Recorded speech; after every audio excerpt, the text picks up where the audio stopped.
Hello, my name is Alana Hughes-Hunter and I am the Executive Director of the OMSD SELPA. One of my responsibilities in the SELPA is to ensure that we offer continuum service options for students with exceptional needs. Today, I'd like to spotlight a few of our amazing inclusion classes offered at Montera and Sultana elementary schools. First, Mr. Sandoval will share a co-teaching inclusion model offered at Montera. Hi, I'm Rudy Sandoval, the principal at Montero Elementary School in Montclair, California. It gives me great pride to present our TK-K inclusion class with our wonderful team. This is a full inclusion classroom using a co-teaching model led by Ms. Bachand and Ms. Terrazas. There are currently 6 students with special needs and 11 students that are regular ed in our class that fully embraces the spirit and philosophy of all means all. Enjoy your visit. The district offers 3 inclusion models. The co-teaching model, with the staffing consisting of a general education teacher, education specialist, and a paraprofessional from bell to bell. The co-teaching model offers multiple instructional delivery models and opportunities for intensive instruction. The second inclusion model is the itinerant model. It offers the same staffing ratio with the frequency and duration determined by the IEP team. The third inclusion model is the paraprofessional model, which offers paraprofessional support from bell to bell. While the ratio and staffing of each model may vary, the students with exceptional needs are afforded an opportunity to be instructed alongside their non-disabled peers in the least restrictive environment. Next, we will be visiting Sultana, where they are proudly piloting all 3 inclusion models and a learning center.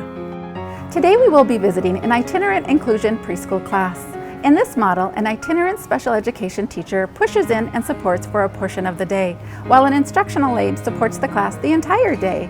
This model provides a language-rich environment for students to increase their proficiency to develop their essential developmental skills.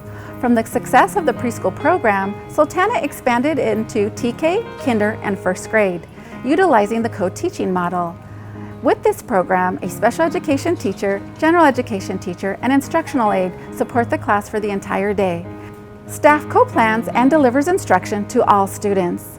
Here you can see the data where students in an inclusion program are performing at much higher proficiency levels than their SDC special education peers. Sultana also provides a paraprofessional inclusion model in grades 5 and 6. In this program, a paraprofessional supports the general education setting for the entire day. During universal access time, students are pulled out for targeted intervention with the support of a special education teacher, special education instructional aide, and the inclusion paraprofessional is able to provide small group intensive support in the Learning Center. As you can see in the data, students in 5th grade are outperforming their SDC peers in the inclusion setting.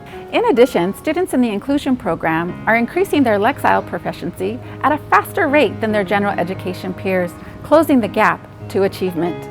Students are able to increase their achievement, develop social-emotional skills, and increase a positive climate at the school setting, including developing empathy and equity for all students.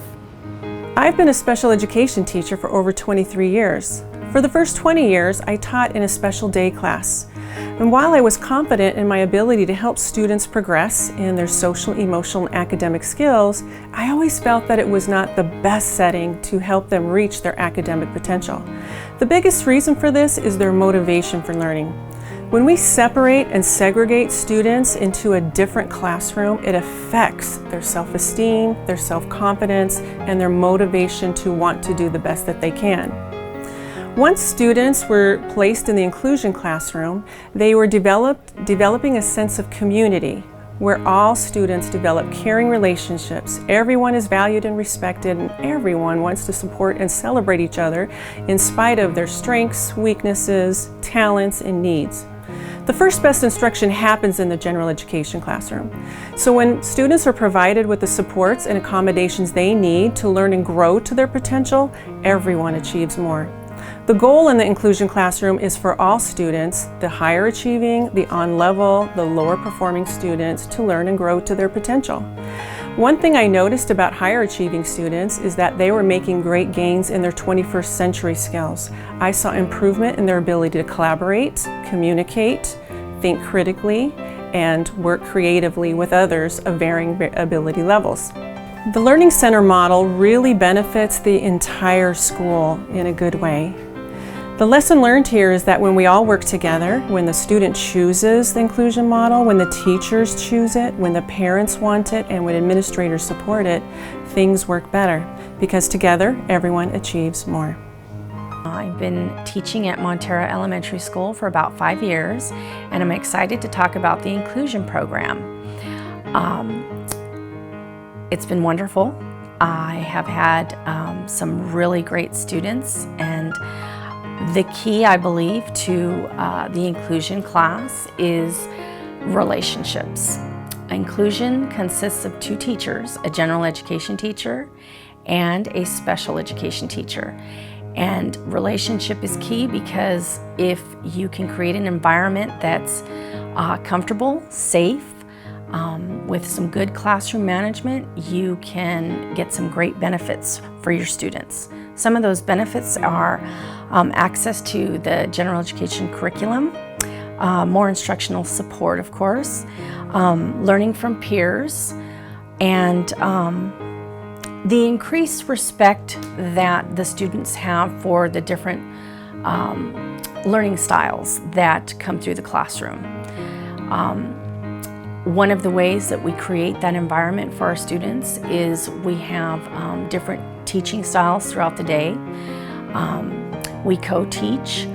We always make sure that the students are getting their individual educational needs met during our instruction. And also we incorporate socialization because that's one of the most important parts of the inclusion classroom, is helping the students learn how to socialize with each other and support each other. It becomes a group effort on all parts.